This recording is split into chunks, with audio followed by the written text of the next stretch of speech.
Hello, good day to one and all. This is Miss A. Krishna Sundar, Assistant Professor, Department of English, KAHM Unity Women's College, Mancheri. Today, we are going to discuss one of the most famous plays written by O.K.Z. during the early 19th century, and the title of the play is Juno and the Paycock.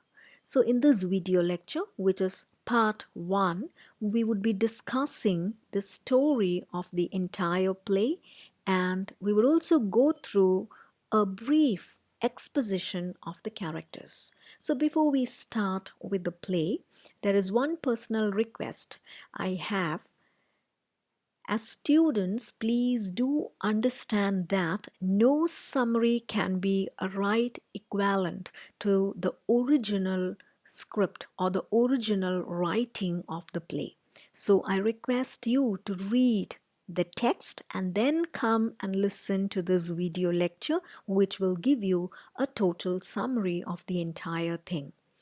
Now, the second thing is related with the background of the story, because the entire story here happens in a war background and the associated problems of war, which is again poverty, unemployment, strikes, civilians, uprisings, etc.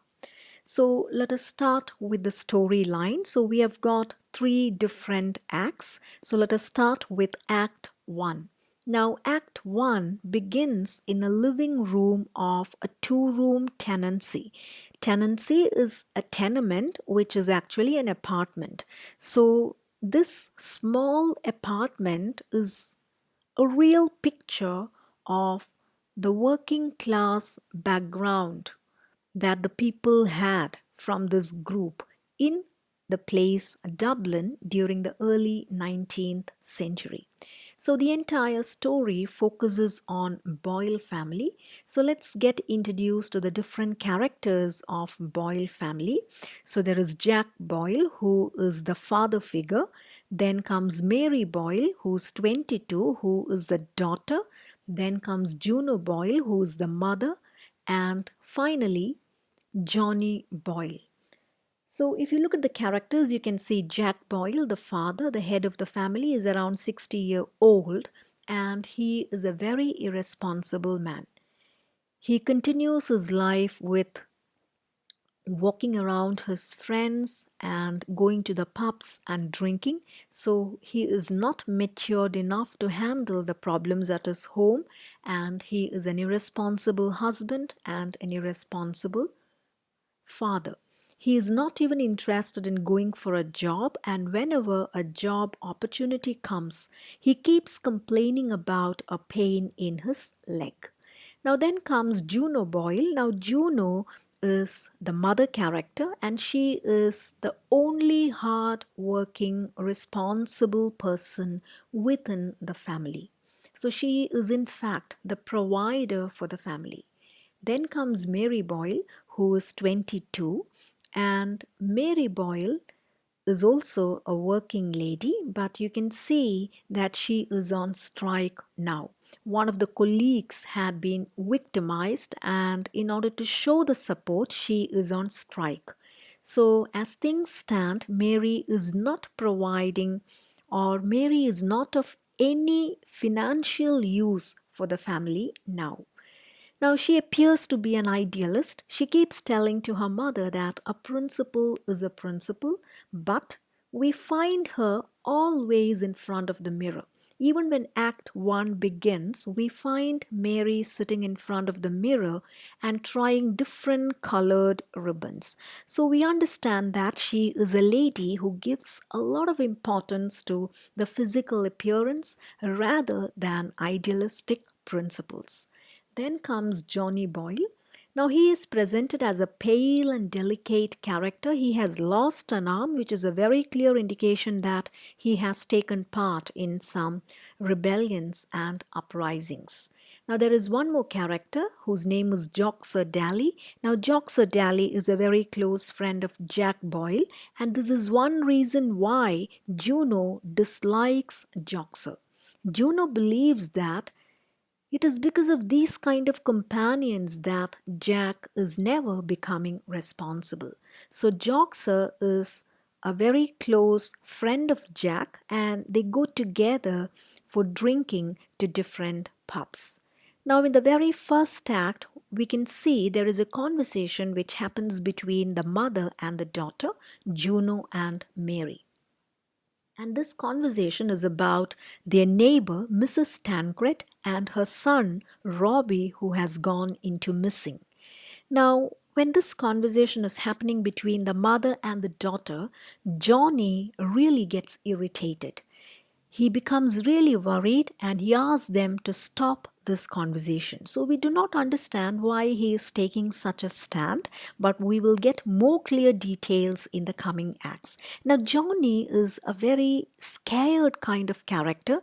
He keeps asking all the other characters if the light in front of the picture of Virgin Mary is still burning.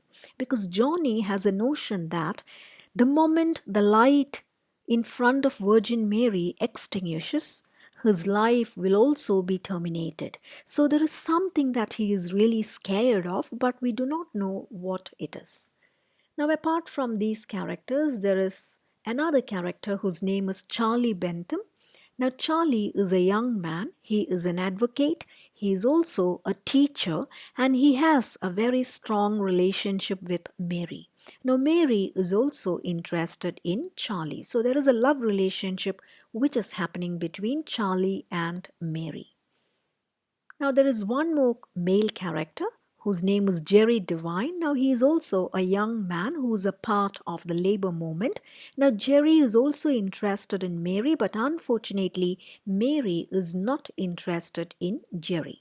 Now, Jerry even tells her that she is in a relationship with another man and he knows about it.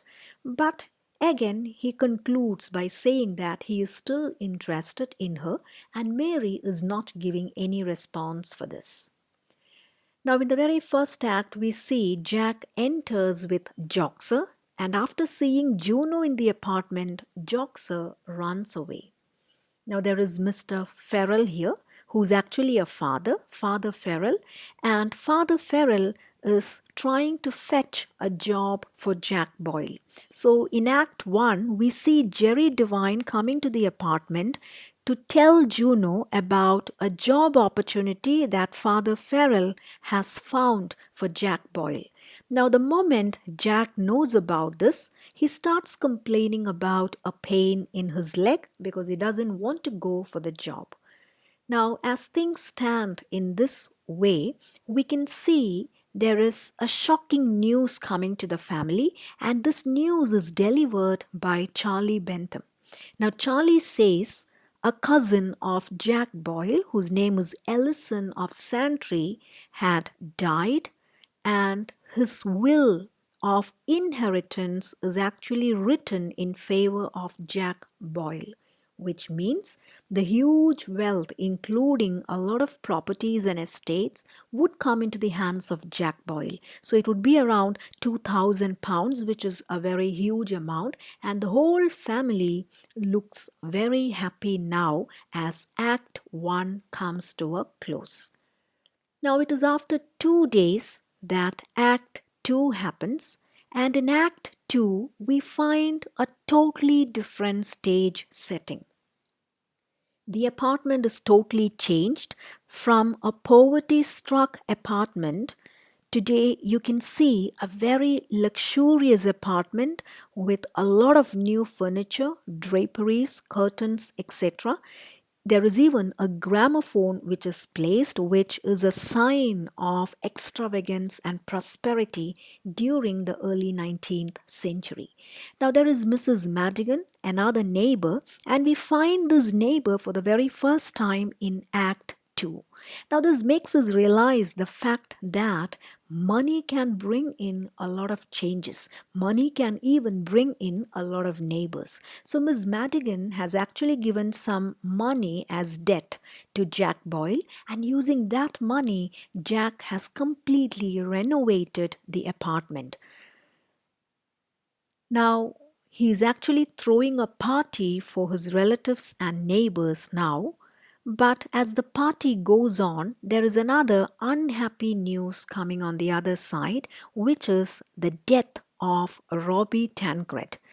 Now remember that we already mentioned Tancred and his son Robbie Tancred in Act 1 because he was missing, and in Act 2 we understand that his funeral procession is going on, which means Robbie Tancred is dead.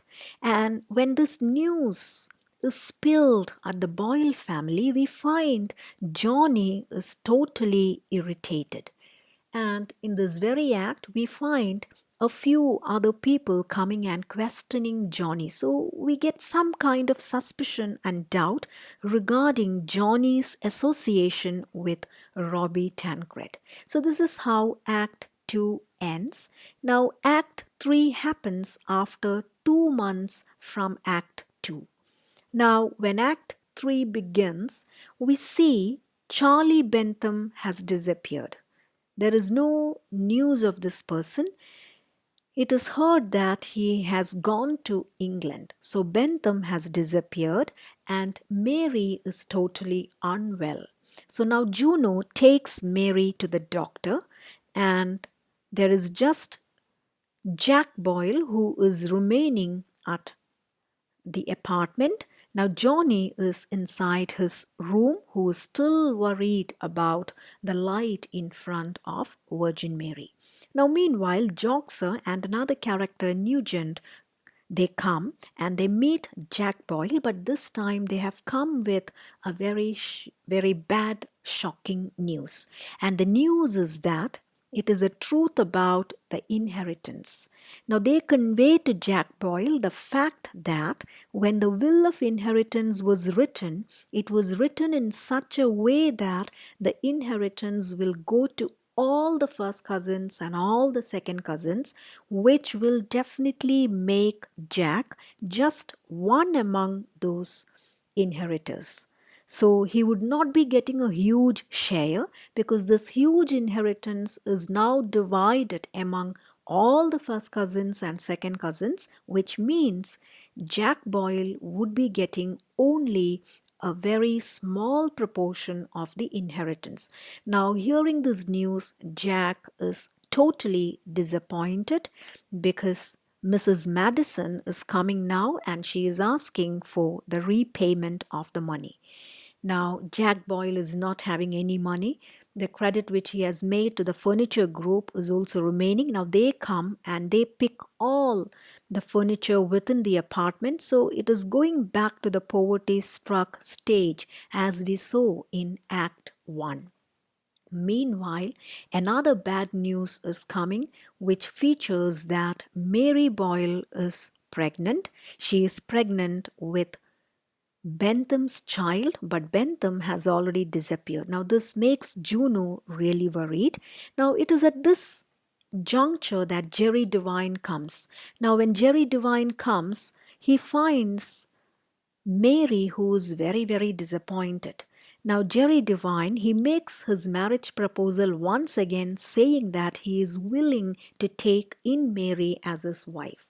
But it is at this point that he realizes that Mary is pregnant with Bentham's child.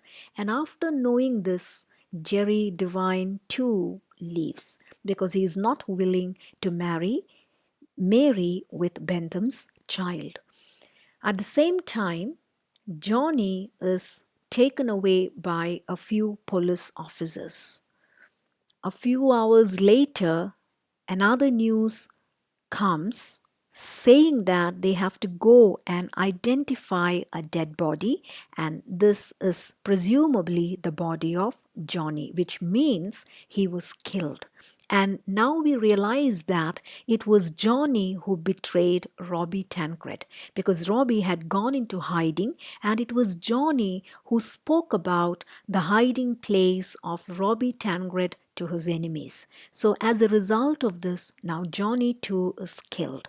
So now in Act 3, we find the entire Boyle family facing a tragic situation. There is no inheritance. At the same time, they have a huge loan amount which is pending. Mary is pregnant with Bentham's child, and Bentham has disappeared. Johnny is dead. So it's a tragic situation, and we find Juno saying that she is going to take Mary to her sister's house from where she can deliver the baby. Now, as Juno starts moving out, we find Jack Boyle back to his normal position of drinking and wasting away his time.